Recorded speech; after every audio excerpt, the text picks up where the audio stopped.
year 1212 since the birth of Christ, Friedrich, the only son of Heinrich Stauffer, to his father's glorious throne arose. By Providence chosen, though only 16 years old, clever and strong, he was a king most bold. Challenges were plentiful, but his judgments full of wisdom. Soon many a vassal, duke, or lord swore fealty to his kingdom. Monarch Roger, a patron to the erudite and all the wise men, every scholar, no matter the faith, was welcomed to his realm. His deeds were glorious, his subjects loved him more and more, his dominion prospered like never before. Soon the rumors were spread from the east to the west about Roger, the ruler of Christians, by God himself blessed. This praise reached Pope Gregory, but he froze, irked by hearing of another man as one God chose. Gregory's envy would lead to consequences most dire. No living soul could save Friedrich from his ire. With excommunication being his only other fate, Roger rode to Palestine on a crusade to save his state. Even with his most trusted knights, a dangerous proposition. Journey long, perilous and exhausting, a truly risky mission. Many a good man dead due to illness or fatigue. That was the true terror of the Pope's intrigue. One day a desert storm came, raged and refused to wane, threatening to end both their lives and the campaign.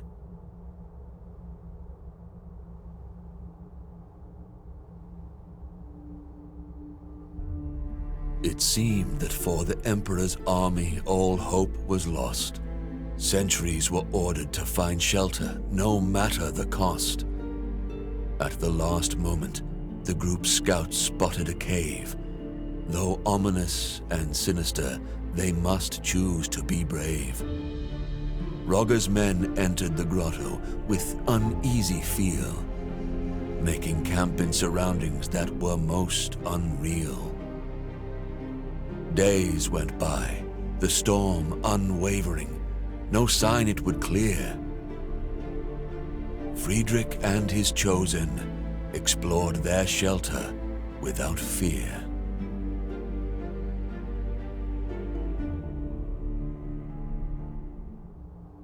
Delving deeper into their shelter, anything but small, dark passages lined by pillars receded to a large hall. Friedrich and his company were men loyal and seasoned, but in their hearts was dread which could not be reasoned. Architecture meant not for living men, vast and bold, perhaps chiseled by some mysterious giants of old.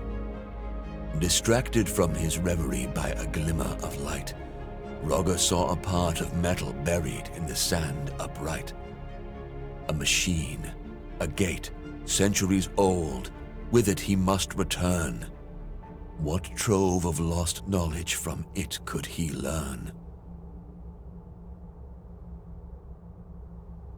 Friedrich, albeit short on time, researched that device.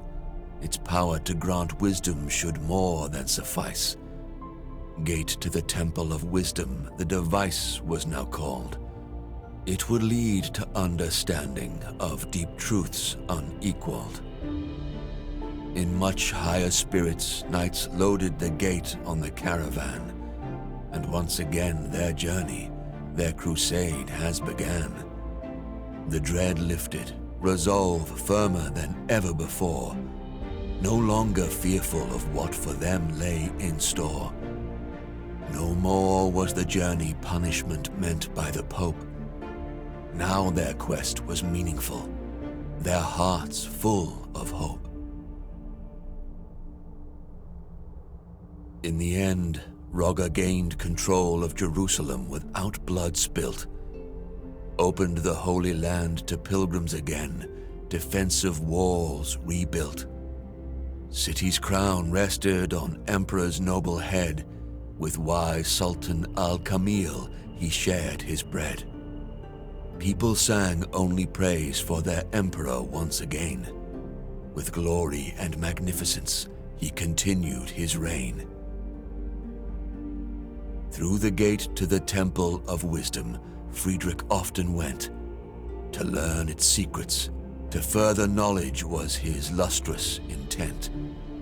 He worked closely with those most loyal, those he chose. Thus, a new order of knights noble, order of justice, arose. Emperor Friedrich, always at their point, titled Grand Master, felt he did enough to sate Pope's anger, averted disaster.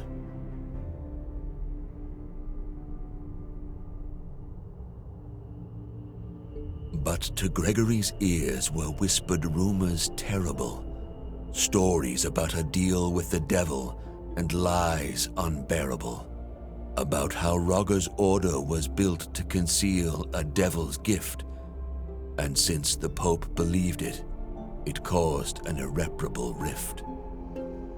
Not long before the emperor was excommunicated, by all the people of faith, he was to be isolated. Residents of Jerusalem who just a year ago called him their savior, now cast him out, the Pope to blame for this behavior. The emperor by this iniquity was aback taken. All the Pope's intrigues left him quite shaken. When he finally retreated to Italy and his throne, he lived for his order of justice and his land alone.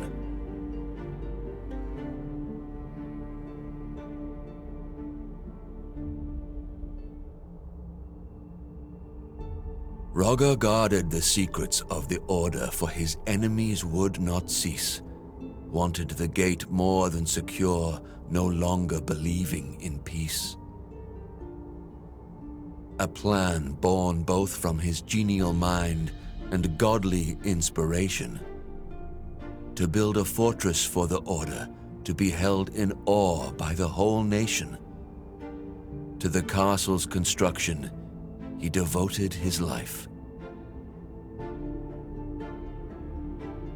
8 massive walls to survive any strife, 8 watchtowers with windows peering over the countryside, eternally guarded by 8 men most loyal and eagle-eyed. 8 sides to the courtyard for the men to meet and rest.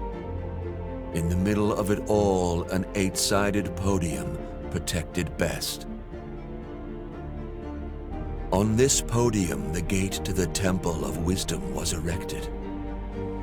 By all the knights, not to be worshipped, but to be respected.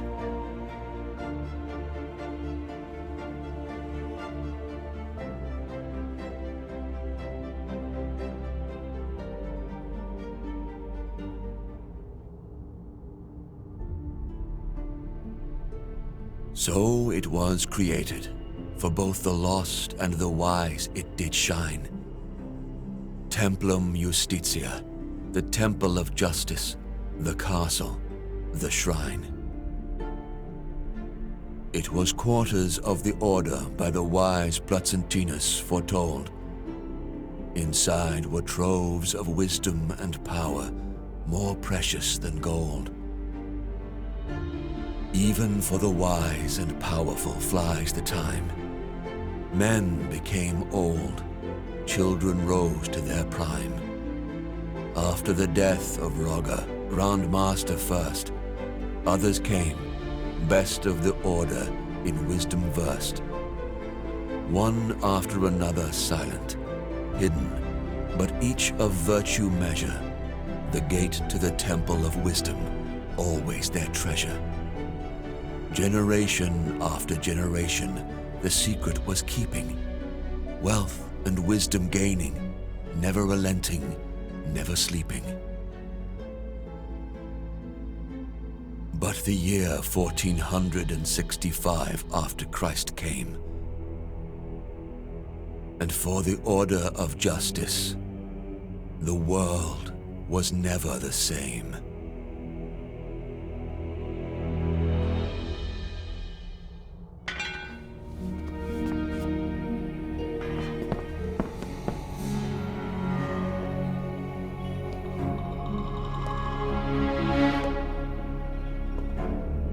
There he is! Look up! In the window, across the room!